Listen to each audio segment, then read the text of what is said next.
నమస్కారం, పాత్ర న్యూస్ కి స్వాగతం. హెడ్లైన్ చూద్దాం.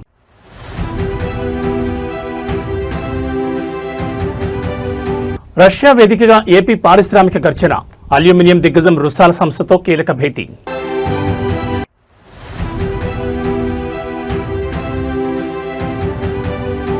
జడ్చర్ల కాంగ్రెస్ సభలో ఉద్దండపూర్ నిర్వాసితుల వీడియో హల్చల్, పాలమూరు రాజకీయాల్లో తీవ్ర కలకలం.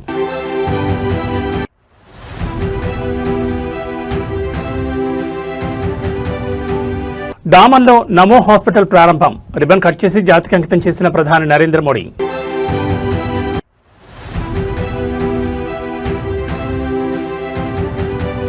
చిత్తూరు జిల్లాలో మద్యం లారీ బోల్తా, డ్రైవర్ను పట్టించుకోకుండా లిక్కర్ వేట, దొరికిన వారికి దొరికినంతగా లూటీ, బాటిళ్ల కోసం ఎగబడ్డ స్థానికులు, వాహనదారులు. ఇక డీటెయిల్స్ చూస్తే ఆంధ్రప్రదేశ్ రాష్ట్ర పారిశ్రామిక రంగానికి అంతర్జాతీయ వేదికపై సరికొత్త మైలురాయి దక్కింది. ప్రపంచంలోనే అత్యంత ప్రతిష్టాత్మకమైన అతిపెద్ద అల్యూమినియం దిగ్గజ సంస్థల్లో ఒకటైన రష్యాకు చెందిన రుసాల్ సీనియర్ మేనేజ్మెంట్తో రష్యాలోని సెయింట్ పీటర్స్బర్గ్ నగరంలో కీలక భేటీ జరిగింది. ఈ అత్యున్నత స్థాయి సమావేశంలో భాగంగా భారతదేశంలో అత్యంత శరవేగంగా వృద్ధి చెందుతున్న ఆటోమోటివ్ మరియు ఎలక్ట్రానిక్స్ ఎకోసిస్టమ్లను ఏపీకి అనుసంధానించేలా ఒక మెగా ప్రాజెక్టును ప్రతిపాదించడం జరిగింది.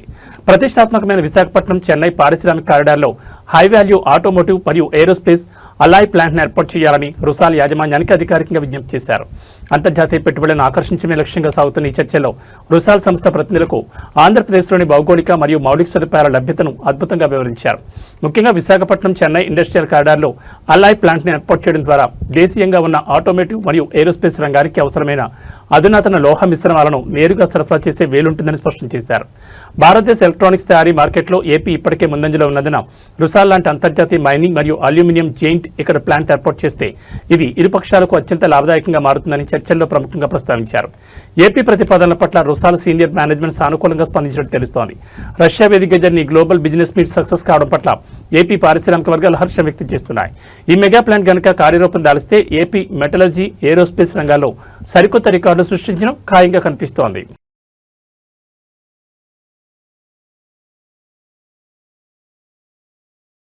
ఆంధ్రప్రదేశ్ రాజకీయాల్లో లిక్కర్ పాలసీ చుట్టూ సాగుతున్న వివాదం మరోసారి తీవ్ర రూపం దాల్చింది. కూటమి ప్రభుత్వం వర్సెస్ వైసీపీ నేతల మధ్య సవాళ్లు ప్రతి సవాళ్లు నడుస్తున్న తరుణంలో మాజీ మంత్రి అంబటి రాంబాబు ముఖ్యమంత్రి చంద్రబాబు నాయుడిని టార్గెట్ చేస్తూ అత్యంత ఘాటు వ్యాఖ్యలు చేశారు. గత 2014-19 మధ్యకాలంలో చంద్రబాబు తన సిండికేట్ల ద్వారా రాష్ట్రంలో వేలాది ప్రైవేట్ దుకాణాలు, బెల్ట్ షాపులను నడిపించి ఏకంగా 25,000 కోట్ల మేర భారీ స్కామ్కు పాల్పడ్డారని అంబటి ఆరోపించారు. ఇప్పుడు అధికారాన్ని అడ్డం పెట్టుకుని ఆ పాత కేసులను క్లోజ్ చేసే ప్రయత్నం చేస్తున్నారంటూ ఆయన మండిపడ్డారు. గత వైఎస్ఆర్ కాంగ్రెస్ పార్టీ ప్రభుత్వ హయాంలో జరిగినట్లు చెబుతున్న మద్యం అక్రమాలపై కూటమి ప్రభుత్వం దర్యాప్తు జరుపుతున్న నేపథ్యంలో మాజీ మంత్రి అంబటి రాంబాబు గట్టి కౌంటర్ ఇచ్చారు. నాడు 2014-2019 మధ్యకాలంలో టీడీపీ నేతలు సిండికేట్లుగా మారి ఎంఆర్పీ కంటే ఎక్కువ ధరలకు మద్యం అమ్ముతూ పర్మిట్ రూమ్ల పేరిట దోపిడీకి పాల్పడ్డారని ఆయన ధ్వజమెత్తారు. తమ వైఎస్ఆర్సీపీ ప్రభుత్వం అధికారంలో ఉన్నప్పుడు ప్రభుత్వం ఆధ్వర్యంలోని ఎంతో పారదర్శకంగా మద్యం విధానం నడిపించామని స్పష్టం చేశారు. తప్పులన్నీ తానే చేసి ఇప్పుడు ఆ కేసుల నుంచి తప్పించుకోవడం చూస్తూ తమపై తప్పుడు ఆరోపణలు చేయడం చంద్రబాబుకి చెల్లిందంటూ అంబటి రాంబాబు తీవ్రస్థాయిలో విరుచుకుపడ్డారు. అంబటి రాంబాబు చేసిన వ్యాఖ్యలపై అధికార తెలుగుదేశం మరియు కూటమి నేతలు సైతం అంతే వేగంగా స్పందిస్తున్నారు. గత ప్రభుత్వ హయాంలో జరిగిన లిక్కర్ మాఫియా దందా త్వరలోనే పూర్తిగా బయటపడుతుందని, అందువల్లే వైసీపీ నేతలు భయంతో ముందస్తుగా ఇలాంటి తప్పుడు ఆరోపణలు చేస్తున్నారని కౌంటర్ ఇస్తున్నారు. ఏదేమైనా ఏపీలో ఈ లిక్కర్ స్కామ్ పాలిటిక్స్ ఇప్పుడు రెండు పార్టీల మధ్య తీవ్ర యుద్ధానికి దారితీసింది. 25,000 కోట్ల స్కామ్ చేశాడు నారా చంద్రబాబు నాయుడు గారు. నేను ఈ సందర్భంగా చెప్తాను, ఇంతకు ముందు కూడా అనేక సందర్భాల్లో వైఎస్ఆర్ కాంగ్రెస్ పార్టీ చెప్పింది. సిండికేట్ల ద్వారా 4,380 ప్రైవేటు మద్యం దుకాణాలు నడిపారు. మొత్తం రాష్ట్రంలో 4,380 ప్రైవేటు దుకాణాలు నడిపారు. 4,380 పర్మిట్ రూములు నడిపారు. ఇవి కాకుండా 40,000 బెల్ట్ షాపులు నడిపారు. ఎంఆర్పీ కన్నా 20% ఎక్కువ అమ్మినటువంటి సందర్భాలు. ఇవన్నీ స్కామ్లు, భాగాలు. ఈ విధంగా సుమారుగా 25,000 కోట్ల రూపాయలు ఆర్జించి స్కామ్ చేసినటువంటి ఘనత 2014-19లో చంద్రబాబు నాయుడు గారికి దక్కుతుంది. ఇవాళ మా మీద ఈ కార్యక్రమాలు చేస్తున్నాడు. మేము స్కామ్ లేకపోయినా స్కామ్ ఉందని చెప్పి సృష్టించి ఏదో ఇబ్బంది పెట్టాలి పొలిటికల్ గా అనేటువంటి ప్రయత్నం చేస్తున్నాడు. మీకు గుర్తు చేస్తా, కేబినెట్ ఆమోదం లేకోకుండా, ఫైనాన్స్ డిపార్ట్మెంట్ అంగీకారం లేకోకుండా ప్రివిలేజ్ ఫీజును రద్దు చేశారు. ఆ రోజుల్లో 2014-19లో ప్రివిలేజ్ ఫీజును రద్దు చేసి డిస్టిలరీలకు 5,200 కోట్ల రూపాయల లాభం కలిగే విధంగా చేశారు. రాష్ట్ర ప్రభుత్వ ఖజానాకి 5,200 కోట్ల రూపాయలు నష్టం జరిగే విధంగా చేశారు. కిక్ బ్యాక్స్ కొట్టేశాడు చంద్రబాబు నాయుడు గారు. వాళ్ళ అబ్బాయి కిక్ బ్యాక్ కొట్టేసి స్కామ్కు పాల్పడి ఇవాళ మమ్ములు అనేటువంటి పరిస్థితికి ఇవాళ దిగజారిపోయారు. దీని మీద వైఎస్ఆర్ కాంగ్రెస్ పార్టీ అధికారంలోకి వచ్చిన తర్వాత ఈ స్కామ్ మీద కేసు పెడితే ఈయన అధికారంలోకి వచ్చిన తర్వాత క్యాష్ మూసేసే కార్యక్రమం చేస్తున్నాడు భయపడి. విచారణ జరపచ్చు కదా, నిజంగా ఏమీ జరగకపోతే విచారణ జరపచ్చు, విచారణలో బయటికి రావచ్చు. కానీ ఉమ్మడి మహబూబ్ నగర్ జిల్లా జడ్చర్ల పొలిటికల్ వేదికగా సాగుతున్న సవాళ్లు ప్రతి సవాళ్ల మధ్య సభలో ప్రదర్శించిన ఒక వీడియో ఇప్పుడు ఇరు పార్టీల మధ్య తీవ్ర చర్చకు దారితీసింది. జడ్చర్ల బహిరంగ సభలో అధికార కాంగ్రెస్ శ్రేణులు విడుదల చేసిన ఒక ప్రత్యేక వీడియో సభకు వచ్చిన వేలాది మంది ప్రజలను ఆలోచించడమే కాకుండా తీవ్ర ఉద్వేగానికి గురిచేసింది. గత బీఆర్ఎస్ ప్రభుత్వ హయాంలో పాలమూరు రంగారెడ్డి ఎత్తిపోతల పథకంలో భాగమైన ఉద్దండపూర్ ప్రాజెక్టు కింద తమ సర్వస్వాన్ని కోల్పోయిన నిర్వాసితుల కన్నీటి గాథలను ఈ వీడియోలో పొందుపరిచారు. ఉద్దండపూర్ రిజర్వాయర్ నిర్మాణంలో వేలాది ఎకరాల భూములు, ఇళ్లు కోల్పోయిన స్థానిక రైతాంగం ఎదుర్కొన్న కష్టాలను ఈ వీడియోలో క్లియర్ కట్ గా చూపించారు. నాడు తమకు చట్టబద్ధంగా అందాల్సిన నష్టపరిహారం, పునరావాస ప్యాకేజీలను ఇవ్వకుండా గత గులాబీ ప్రభుత్వం పోలీస్ బలగాలను ప్రయోగించి తక్కువ ధరలకే భూములను ఎలా స్వాధీనం చేసుకుందో రైతులు కన్నీటితో వివరించిన తీరు సభలో అందరినీ కదిలించింది. తమ సొంత గడ్డపైని హక్కులు కోల్పోయి అటు పరిహారం అందక ఇటు ఉపాధి లేక ఏళ్ల తరబడి కోట్ల చుట్టూ ఆఫీసుల చుట్టూ తిరిగిన దౌర్భాగ్య పరిస్థితిని ఈ నిరసన వీడియోలో కండ కట్టినట్లు ప్రజల ముందుకు తెచ్చారు. జడ్చర్ల సభలో ఈ వీడియో ప్లే కావడంతో కాంగ్రెస్ శ్రేణులు బీఆర్ఎస్ టార్గెట్ గా పొలిటికల్ అటాక్ ముమ్మరం చేశాయి. పాలమూరు రైతుల పొట్టగొట్టి ప్రాజెక్టుల పేరిట దోపిడీ చేశారనడానికి ఉద్దండపూర్ రైతుల కన్నీళ్లే నిదర్శనమని విమర్శిస్తున్నాయి. అయితే ఈ ఆరోపణలను బీఆర్ఎస్ నేతలు తోసిపుచ్చుతున్నారు. ప్రాజెక్టుల కోసం చట్ట ప్రకారమే పరిహారం అందించామని, రాజకీయ పబ్లిసిటీ కోసమే ఇలాంటి వీడియోలతో తప్పుడు ప్రచారం చేస్తున్నారని కౌంటర్ ఇస్తున్నారు. ఏదేమైనా జడ్చర్ల సభలో హల్చల్ చేసిన ఈ ఉద్దండపూర్ వీడియో ఇప్పుడు పాలమూరు పాలిటిక్స్ లో హాట్ టాపిక్ గా మారింది. మాట్లాడే ముందు ఒక వీడియో సీఎం గారికి చూపించాలని చెప్పేసి ఒక వీడియో 2 నిమిషాల వీడియో తయారు చేస్తాము, అదొక్కటి పెట్టాల్సిందిగా కోరుకుంటున్నాను. పాలమూరు రంగారెడ్డి ఎత్తిపోతల పథకంలో భాగంగా నిర్మిస్తున్న ఉదండపూర్ జలాశయ నిర్మాణ పనులకు తాత్కాలికంగా బ్రేక్ పడింది.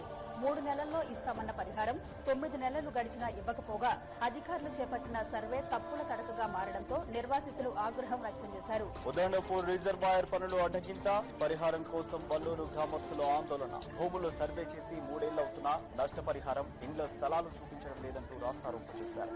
సీఎంను కలిసేందుకు వచ్చిన నిర్వాసితుల్ని పోలీసులు అరెస్టు చేసి పంజాగుట్ట పోలీస్ స్టేషన్ కు తరలించారు. ఏ అధికారి ఎందుకు సమాధానం చెప్తలేరు? ఇవన్నీ నిలదీసి అడిగితే మీరు ఏం చేసుకుంటారో చేసుకోండి అని. అప్పుడు ఇస్తాము ఇప్పుడు ఇస్తాము అని చెప్పి పొంగడమే ఉంది తప్ప కానీ మాకు న్యాయం అయితే జరగట్లేదు.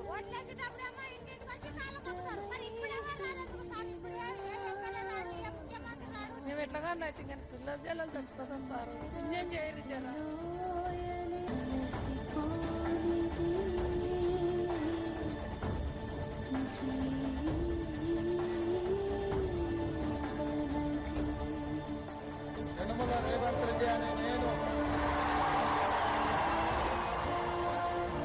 ఉదండపూర్ కింద ఉన్న విలేజెస్ R&R ప్యాకేజ్ ఈ రోజు వరకు కంప్లీట్ కాలేదు.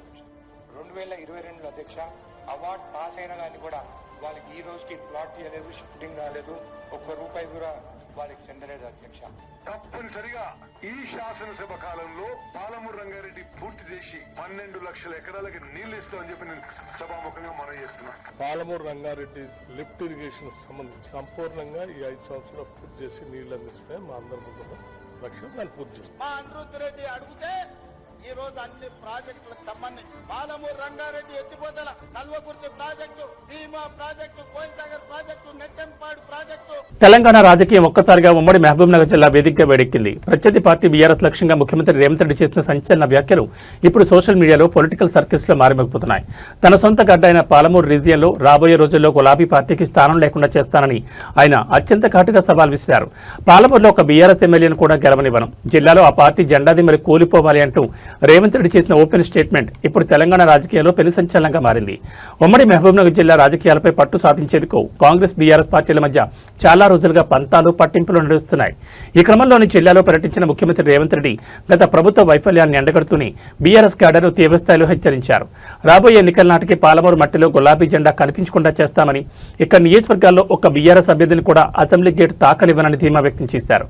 ఊరూరా ఉన్న బీఆర్ఎస్ జెండా దిమ్మలను కాంగ్రెస్ సునామీతో కూల్చేస్తామని రేవంత్ రెడ్డి పలికిన డైలాగ్ను కాంగ్రెస్ శ్రేణుల్లో సరికొత్త జోష్ నింపగా బీఆర్ఎస్ వర్గాల్లో తీవ్ర ఆగ్రహాన్ని రేకెత్తిస్తున్నాయి. సీఎం రేవంత్ రెడ్డి చేసిన ఈ వ్యాఖ్యలపై బీఆర్ఎస్ ముఖ్య నేతలు సైతం అంతేఘాటుగా స్పందిస్తున్నారు. పాలమూరు గడ్డ ఎప్పుడు కేసీఆర్కి మరియు బీఆర్ఎస్ పార్టీకి అండగా నిలిచిందని రేవంత్ రెడ్డి పగటి కలల కన్నా మానుకోవాలని కౌంటర్ ఇస్తున్నారు. ఏదేమైనా రేవంత్ రెడ్డి వర్సెస్ బీఆర్ఎస్ నేతల సభలతో ఉమ్మడి మహబూబ్నగర్ జిల్లా పాలిటిక్స్ ఇప్పుడు పీక్స్ కు చేరాయి.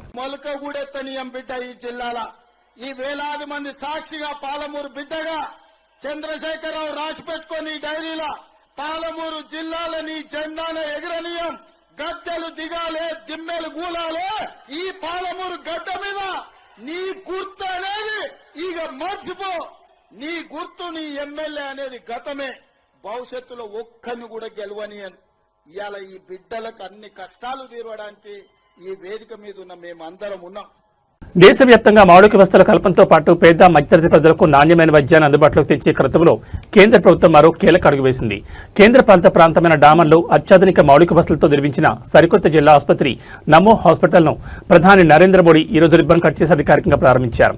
స్థానిక ప్రజలకు మెరుగైన నాణ్యమైన ఆరోగ్య సేవలను మరింత చేరువ చేయడమే లక్ష్యంగా ఈ సూపర్ స్పెషాలిటీ స్థాయి జిల్లా ఆసుపత్రిని కేంద్ర ప్రభుత్వం తీర్చిదిద్దింది. డామన్ అండ్ డయ్యూ పరిధిలో గల పేద ప్రజలు గతంలో పెద్ద వైద్యం కోసం పక్క రాష్ట్రాలపై ఆధారపడాల్సి వచ్చేది. ఈ సమస్యకు శాశ్వత పరిష్కారం చూపుతూ కేంద్ర ప్రభుత్వం ఈ అత్యాధునిక హాస్పిటల్ నిర్మించింది. ఈ ఆసుపత్రి అందుబాటులోకి రావడం ద్వారా ప్రతిరోజు దాదాపు 1500 మందికి పైగా ఓపీడీ రోగులకు అత్యుత్తమ వైద్య సేవలు అందనున్నాయి. ఆసుపత్రిలోని విభిన్న వార్డులు, అత్యాధునిక ఆపరేషన్ థియేటర్లు మరియు డయాగ్నోస్టిక్ సెంటర్లను ప్రధాని మోడీ స్వయంగా పరిశీలించి అక్కడ ఏర్పాటు చేసిన వైద్య సదుపాయాలపై సంతృప్తిని వ్యక్తం చేశారు. రాబోయే రోజుల్లో ఈ ప్రాంత హెల్త్ ప్రొఫైల్ను మార్చడంలో నమో హాస్పిటల్ కీలక పాత్ర పోషించనుంది. దేశంలోని ప్రతి పౌరుడికి తక్కువ ఖర్చుతో కూడిన కార్పొరేట్ స్థాయి వైద్యం అందించడమే తమ ప్రభుత్వ ధ్యేయమని ఈ సందర్భంగా ప్రధాని మోడీ స్పష్టం చేశారు. డామన్, దాద్రా నగర్ హవేలీ ప్రాంతాల రూపురేఖలు మారుస్తూ కేంద్ర ప్రభుత్వం అందిస్తున్న ఈ సరికొత్త ఇన్ఫ్రాస్ట్రక్చర్ గిఫ్ట్ పట్ల స్థానిక ప్రజల నుంచి పండగ వాతావరణం వ్యక్తమవుతోంది.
పల్నాడు జిల్లా నరసరావుపేట రాజకీయం మరోసారి తీవ్ర ఉద్రిక్తతకు దారితీస్తుంది. వైఎస్ఆర్సీపీ మాజీ శాసనసభ్యులు డాక్టర్ గోపిరెడ్డి శ్రీనివాసరెడ్డి నివాసం వద్ద ఒక్కసారిగా హైటెన్షన్ వాతావరణం నెలకొంది.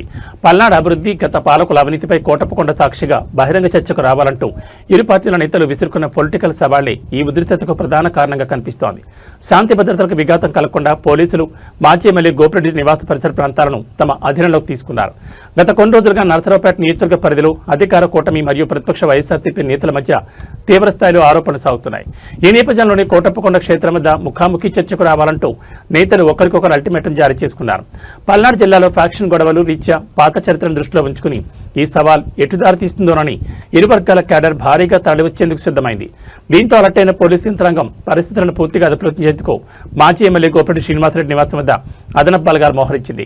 ఊహించిన అవాంఛనీయ సంఘటనలు జరగకుండా ముందస్తుగా బారికేడ్లను ఏర్పాటు చేసి గట్టి నిఘా పెట్టారు. జిల్లాలో ఎలాంటి ఉద్రిక్తతలకు తావు లేకుండా ఉండేందుకు కోటప్పకొండ వైపు వెళ్లే ప్రధాన రహదారులతో పాటు నరసరావుపేట పట్టణం వ్యాప్తంగా అదనపు పికెట్లను ఏర్పాటు చేసినట్లు పోలీసులు వెల్లడించారు. ఎవరైనా చట్టాన్ని చేతిలోకి తీసుకుంటే కఠినమైన సెక్షన్ల కింద కేసులు నమోదు చేస్తామని హెచ్చరించారు.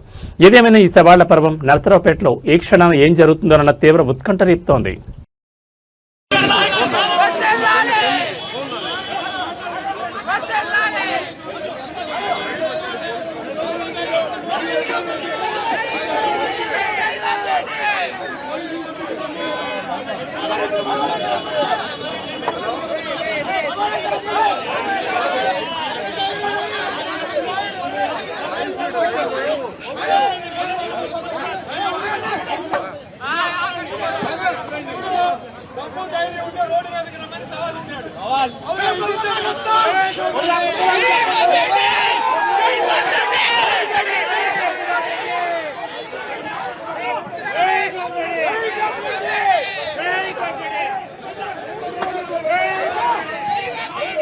చిత్తూరు జిల్లాలో మందిబాబులకు ఊహించని రీతిలో అదృష్టం కలిసొచ్చింది. రోడ్డుపై వెళ్తున్న ఒక లారీ బోల్తా పడ్డమే ఆలస్యం.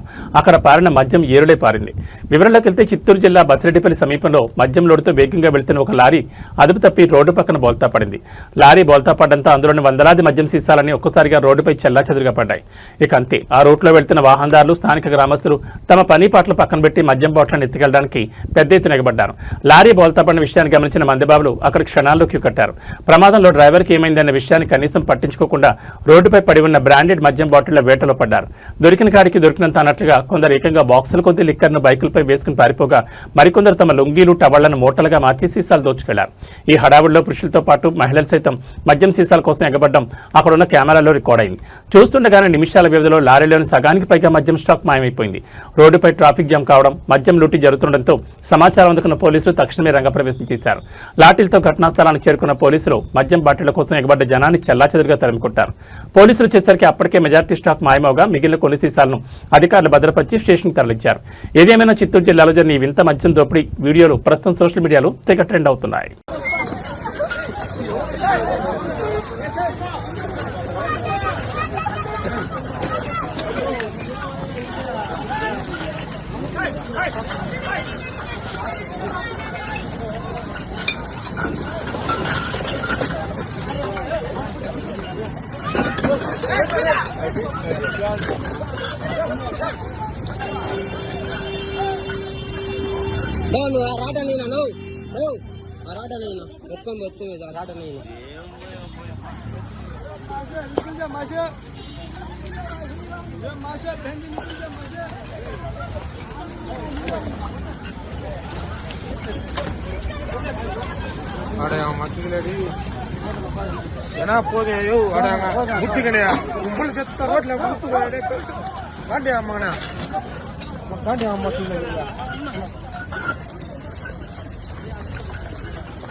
పోదండి జనాలు మనం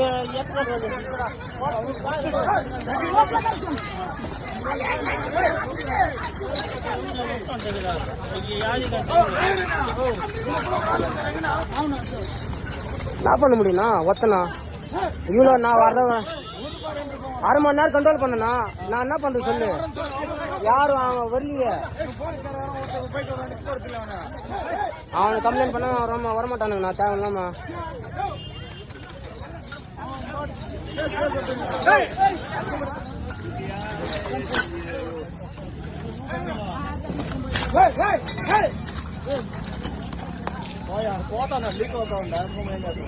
హైదరాబాద్ మహానగరంలో చట్ట వ్యతిరేక అసాంఘిక కార్యకలాపాలకు అడ్డాగా మారుతున్న లాడ్జీలు, హోటళ్లపై సిటీ పోలీసులు ఉక్కుపాదం మోపారు. నగరంలోని అత్యంత రద్దీ ప్రాంతాలైన అమీర్పేట్, ఎస్ఆర్ నగర్ పరిధిలోని ఓయో రూమ్స్ లో పోలీసు యంత్రాంగం అర్ధరాత్రి వేళ ఏకంగాహంలో ఆకస్మిక తనిఖీలు నిర్వహించింది. పోలీస్ కమిషనర్ సజ్జన స్వయంగా క్షేత్రస్థాయికి చేరుకుని ఈ తనిఖీలు పర్యవేక్షించడం నగర వ్యాప్తంగా తీవ్ర సంచలనం రేకెత్తించింది. నగరంలో నేరాల నియంత్రణ, అనుమానితుల కదలికపై నిఘా ఉంచే యాక్షన్ ప్లాన్ లో భాగంగా పోలీసులు ఈ దాడులు చేపట్టారు. అమీర్పేట్, ఎస్ఆర్ నగర్ ఏరియాలోని పలు ఓయో హోటళ్లలో ప్రవేశించిన ప్రత్యేక పోలీసు బృందాలు గదుల్లో ఉంటున్న వారి వివరాలను, హోటల్ మెయింటెనెన్స్ రిజిస్టర్లను క్షుణ్ణంగా తనిఖీ చేశాయి.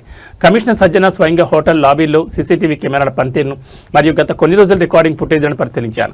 స్థానిక మేనేజర్లకు కఠిన మార్గదర్శకాలు జారీ చేస్తూ సరైన గుర్తింపు కార్డులు లేకుండా ఎవరికీ గదులు ఇవ్వకూడదని, హోటల్లో ఎలాంటి అసాంఘిక పనులు జరిగినా యాజమాన్యాలదే పూర్తి బాధ్యతను స్పష్టం చేశారు. ఒకవైపు ఓయో రూమ్స్ తనిఖీలు జరుగుతుండగానే మరోవైపు ఆపరేషన్ కవచ్ పేరిట హైదరాబాద్ నగర వ్యాప్తంగా వాహనాల తనిఖీలను పోలీసులు మరింత ముమ్మరం చేశారు. నంబర్ ప్లేట్లు లేనివి, నకిలీ నంబర్లతో తిరిగే అనుమానాస్పద వాహనాలను బారికేట్ల వద్ద ఆపి క్షుణ్ణంగా తనిఖీలు చేస్తున్నారు. నగర ప్రజల రక్షణ ప్రథమ ప్రాధాన్యతగా సిటీ పోలీస్ విభాగం తీసుకుంటున్న ఈ పకడ్బందీ చర్యలపై సామాన్యుల నుండి హర్షం వ్యక్తమవుతోంది.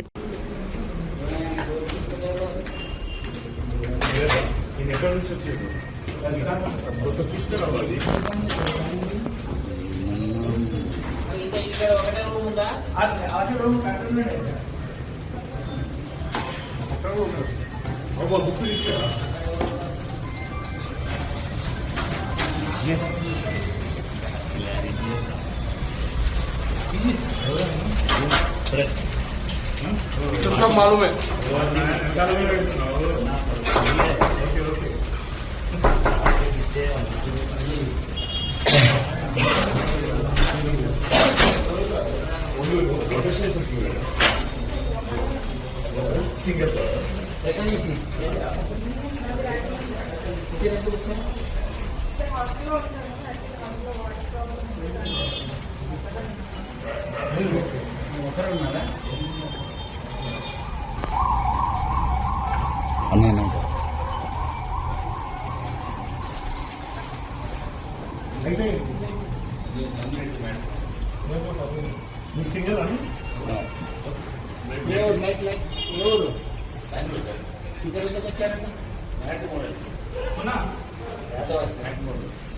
తెలంగాణలో లా లేదు, ఆర్డర్ లేదు, శాంతి భద్రతలు పూర్తిగా గాల్లో కలిసిపోయామంటూ ప్రతిపక్ష పార్టీలు ప్రభుత్వంపై తీవ్రస్థాయిలో విరుచుపడుతున్నాయి.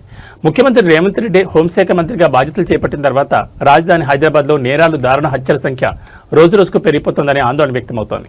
ఇటీవల సికింద్రాబాద్ కంటోన్మెంట్ నియోజకవర్గం సంజీవి నగర్లో గంజాయి ముఠా చేతిలో దారుణంగా హత్యకు గురైన యువకుడు శ్రవణ్ కుటుంబాన్ని బీఆర్ఎస్ నేత డాక్టర్ మన్నీర్ కృష్ణాంక్ పరామర్శించారు. 4 రోజుల క్రితం సంజీవి నగర్లో శ్రవణ్ అనే యువకుడిని గంజాయి తాగిన కొందరు దుండగులు దారుణంగా కత్తితో పొడిచి చంపారు.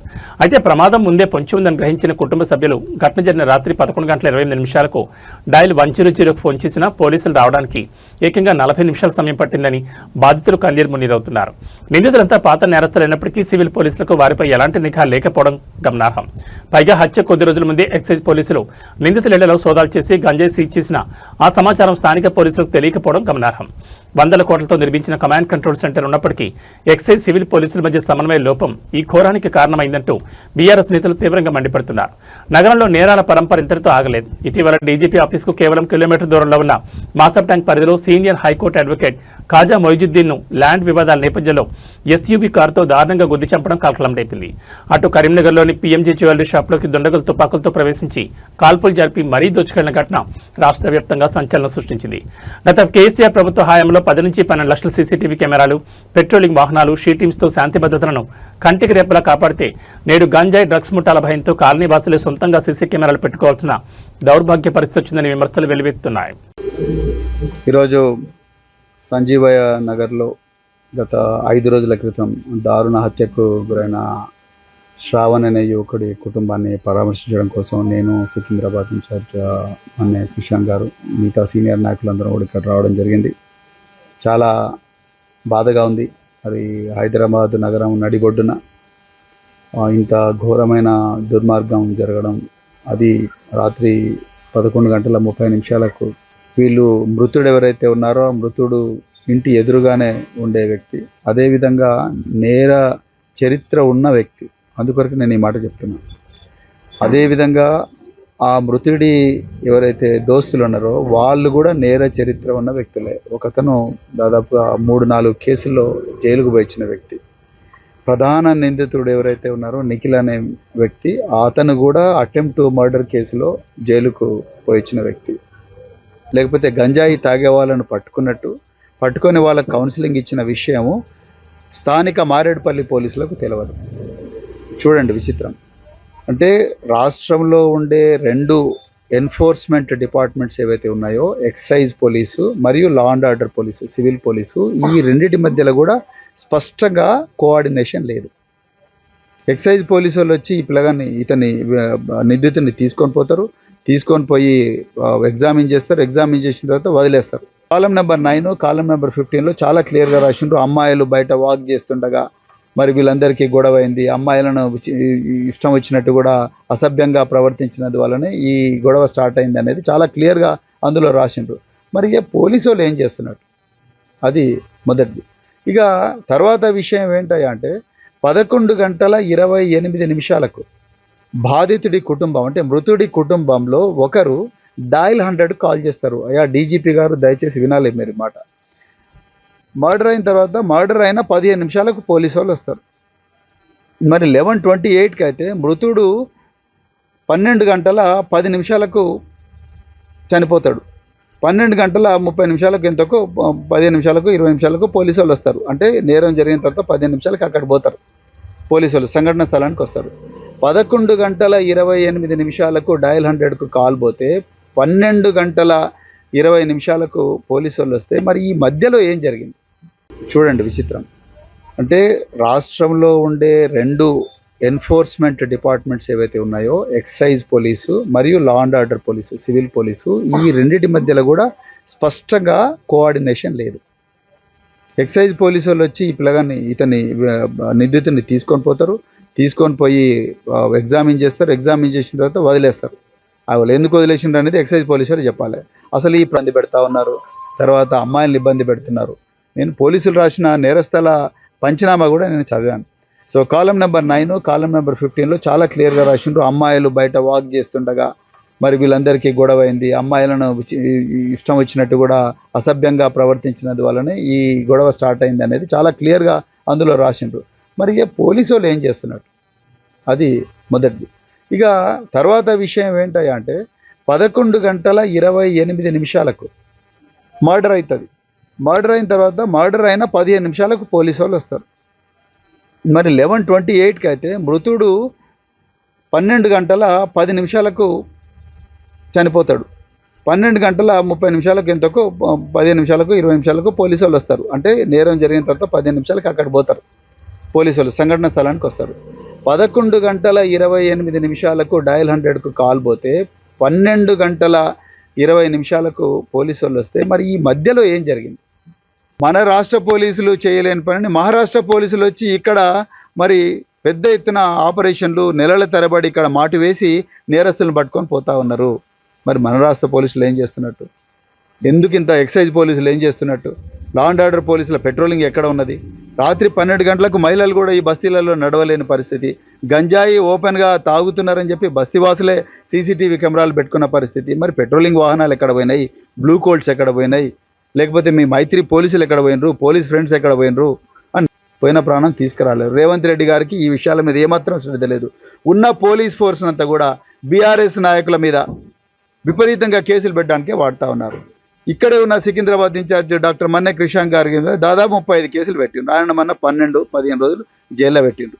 అంటే పోలీసు ఫోర్స్ నంతా కూడా ప్రతిపక్ష పార్టీల మీద పెట్టి వాళ్ళను జైల్లో పెట్టడానికి కోసం వాడి ప్రాణాలు వాళ్ళే కాపాడుకుంటున్న పరిస్థితి ఈరోజు తెలంగాణలో ఉన్నది. మేము చివరిగా ఒక్కటే డిమాండ్ చేస్తున్నాం, ఈ నిందితులు ఎవరైతే ఉన్నారో ఆ నిందితులను మళ్ళీ జైలు నుంచి బయటికి రానియద్దు. అత్యంత ఫాస్ట్గా వాళ్ళ కేసులో ఛార్జ్షీట్ ఫైల్ చేసి వాళ్ళకు బెయిల్ రాకుండా చేసి. బాలీవుడ్ బాక్స్ ఆఫీస్ వద్ద గత కొన్ని రోజులుగా సరైన సక్సెస్ లేక వెలువరిపోయిన థియేటర్లకు సరికొత్త ఆక్సిజన్ అందింది. రీసెంట్ గా ప్రేక్షకుల ముందుకు వచ్చి భారీ వసూలుతో దూసుకుపోతున్న క్రేజీ మూవీ టాలీవుడ్ ఇండస్ట్రీకి సరికొత్త జోష్ తీసుకొచ్చింది. ఈ సినిమా సాధిస్తున్న ల్యాండ్ మార్క్ విజయంపై ప్రముఖ ఫిల్మ్ డిస్ట్రిబ్యూటర్ శశి చేసిన వ్యాఖ్యలు ఇప్పుడు ఫిలిం నగర్ సర్కిల్స్ లో హాట్ టాపిక్ గా మారాయి. పెద్ద సినిమా వచ్చి ప్రతి థియేటర్కు ఆక్సిజన్ ఇచ్చింది. ఇండస్ట్రీ మొత్తానికి అత్యంత అవసరమైన సమయంలో దక్కిన అద్భుతమైన హిట్ ఇది అంటూ శశి చిత్ర యూనిట్ పై ప్రశంసలు జల్లు కురిపించారు. భారీ అంచనాల మధ్య విడుదలైన పెద్ద చిత్రం మొదటి ఆట నుంచే పాజిటివ్ టాక్ తో దూసుకుపోతోంది. ముఖ్యంగా కమర్షియల్ ఎలిమెంట్స్, అదిరిపోయే స్క్రీన్ ప్లేతో ప్రేక్షకులను థియేటర్లకు కట్టిపడేస్తోంది. ఈ విజయంపై డిస్ట్రిబ్యూటర్ శశి మాట్లాడుతుండగా సినిమా ఇండస్ట్రీ కాస్త డల్లగా ఉన్న తరుణంలో ఈ మూవీ పక్కా టైమింగ్లో వచ్చి మళ్లీ పూర్వ వైభవం తెచ్చిందని ఆనందం వ్యక్తం చేశారు. ప్రతి థియేటర్ వద్ద హౌస్ఫుల్ బోర్డులు దర్శనం ఇవ్వడం ఎగ్జిబిటర్లకు పెద్ద రిలీఫ్ ఇచ్చిందని, ఈ తరహా సాలిడ్ కమర్షియల్ సక్సెస్ కోసమే టాలీవుడ్ ఎంతో కాలంగా ఎదురుచూస్తుందని ఆయన స్పష్టం చేశారు. పెద్ద నగరాల నుంచే కాకుండా బీసీ సెంటర్ నుంచి కూడా రికార్డు స్థాయి వసూలు రావడం ఈ సినిమా స్టామినా నిరూపిస్తోంది. ట్రేడ్ వర్గాల సమాచారం ప్రకారం ఈ వీకెండ్లో కూడా పెద్ద సినిమాకు అద్భుతమైన బుకింగ్స్ నమోదవుతున్నాయి. డిస్ట్రిబ్యూటర్ శశి చెప్పినట్లుగానే ఇండస్ట్రీ మొత్తం ఊపిరి పీల్చుకునేలా చేసిన ఈ బ్లాక్ పోస్టర్ హిట్ రాబోయే రోజుల్లో ఇంకొన్ని సరికొత్త రికార్డులను క్రియేట్ చేయబోతుందో చూడాలి. యాక్చువల్గా సంక్రాంతి తర్వాత ప్రతి ఎగ్జిబిటర్ 2 రాష్ట్రాల్లో ఎవ్వరికి అసలు ఏ సినిమా కూడా కనీసం మినిమం 10% 15% ఆక్యుపెన్సీ రాని ఈ పరిస్థితుల్లో పెద్ద వచ్చి ప్రతి ఒక్కరికి నేను మీకు పెద్దోడిగా నిలబడతానని చెప్పి ప్రతి థియేటర్కి మళ్ళా ఒక ఆక్సిజన్ ఇచ్చారు. తప్పకుండా ఈ సినిమా విజయం ఇండస్ట్రీ మొత్తానికి చాలా అవసరమైన టైంలో అత్యంత దీన పరిస్థితుల్లో ఎగ్జిబిషన్ ఉన్నప్పుడు బంద్ పెట్టుకుంటున్న పరిస్థితుల్లో ఈ సినిమా వచ్చి ప్రతి థియేటర్ని ఓపెన్ చేసి ప్రతి ఎగ్జిబిటర్ని ఆనందపరిచిందని, ప్రతి ఆడియన్స్ ఈ అవకాశం ఇచ్చిన ప్రతి ఎగ్జిబిటర్ తరపున ధన్యవాదాలు తెలుపుతున్నానండి. థ్యాంక్స్. మరొకసారి బంగారం వెండి కొనుగోలు చేయాలనుకునే వారికి ఇది ఒక శుభవార్త. గత కొన్ని రోజులుగా నిరంతరంగా పెరుగుతూ సరికొత్త రికార్డులను సృష్టించిన పసిడి ధరలు ఈ రోజు మార్కెట్లో ఒక్కసారిగా భారీగా దిగొచ్చాయి. అంతర్జాతీయ మార్కెట్ ప్రభావంతో హైదరాబాద్ బులియన్ మార్కెట్లో అటు బంగారం ఇటు వెండి ధరలు ఊహించని విధంగా పతనమయ్యాయి.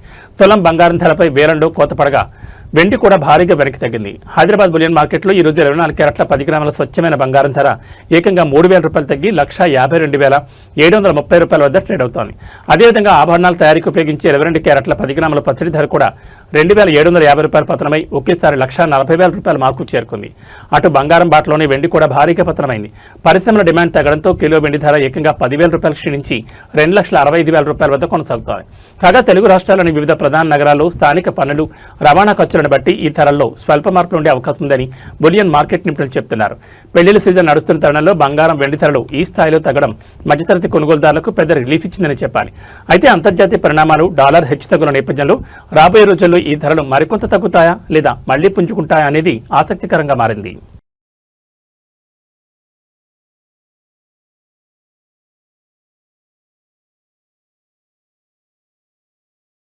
ఇక వాతావరణ విషయానికి వస్తే ఎండ తీవ్రతతో అల్లాడుతున్న తెలుగు రాష్ట్రాల ప్రజలకు వాతావరణ శాఖ చల్లని కబురు చెప్పింది. ఎంతో కాలంగా ఎదురుచూస్తున్న నైరుతి రుతుపవనాలు దేశంలో చురుగ్గా కదులుతున్నాయి. ఇప్పటికే కేరళ అంతటా విస్తరించిన రుతుపవనాలు కర్ణాటక, తమిళనాడులోని పలు ప్రాంతాలను తాకి ఇప్పుడు తెలుగు రాష్ట్రాల వైపు వేగంగా అడుగులు వేస్తున్నాయి. వీటి ప్రభావంతో ఆంధ్రప్రదేశ్, తెలంగాణ రాష్ట్రాల్లో త్వరలోనే భారీ నుంచి అతి భారీ వర్షాలు కురిసే అవకాశం ఉందని భారత వాతావరణ శాఖ హెచ్చరించింది. ప్రస్తుత సీజన్ నైరుతి రుతుపవనాలకు కేరళలో అద్భుతమైన ప్రారంభం లభించింది. కేరళను పూర్తిగా కమ్మేసిన వరుణుడు అటు గోవా, మహారాష్ట్రలతో పాటు ఇటు ఏపీ, తెలంగాణలకు విస్తరించేందుకు అనుకూలమైన పరిస్థితులు ఏర్పడ్డాయి. ఈ రుతుపవనాల రాకతో తెలుగు రాష్ట్రాల్లో గంటకి 50 నుంచి 60 కిలోమీటర్ల వేగంతో బలమైన ఈదురుగాలులు వీస్తాయని, ఉరుములు మెరుపులతో కూడిన భారీ వర్షాలు పడతాయని ఐఎండీ స్పష్టం చేసింది. ముఖ్యంగా ఆంధ్రప్రదేశ్లోని సుదీర్ఘ తీర ప్రాంతాలపై దీని ప్రభావం అత్యధికంగా ఉండబోతోంది. సముద్రం అలజడిగా మారే అవకాశం ఉన్నందున మత్స్యకారులు వేటకు వెళ్లొద్దని అధికారులు ముందస్తు హెచ్చరికలు జారీ చేశారు. రుతుపవనాల విస్తరణ వాటితో అటు అన్నదాతలు ఖరీఫ్ సాగు పనులకు సిద్ధమవుతుండగా ఇటు సామాన్య ప్రజలకు తీవ్రమైన ఉక్కపోత నుంచి ఉపశమనం లభించనుంది. అయితే ఈదురుగాలుల తీవ్రత దృష్ట్యా ప్రజలు అప్రమత్తంగా ఉండాలని అధికారులు సూచిస్తున్నారు.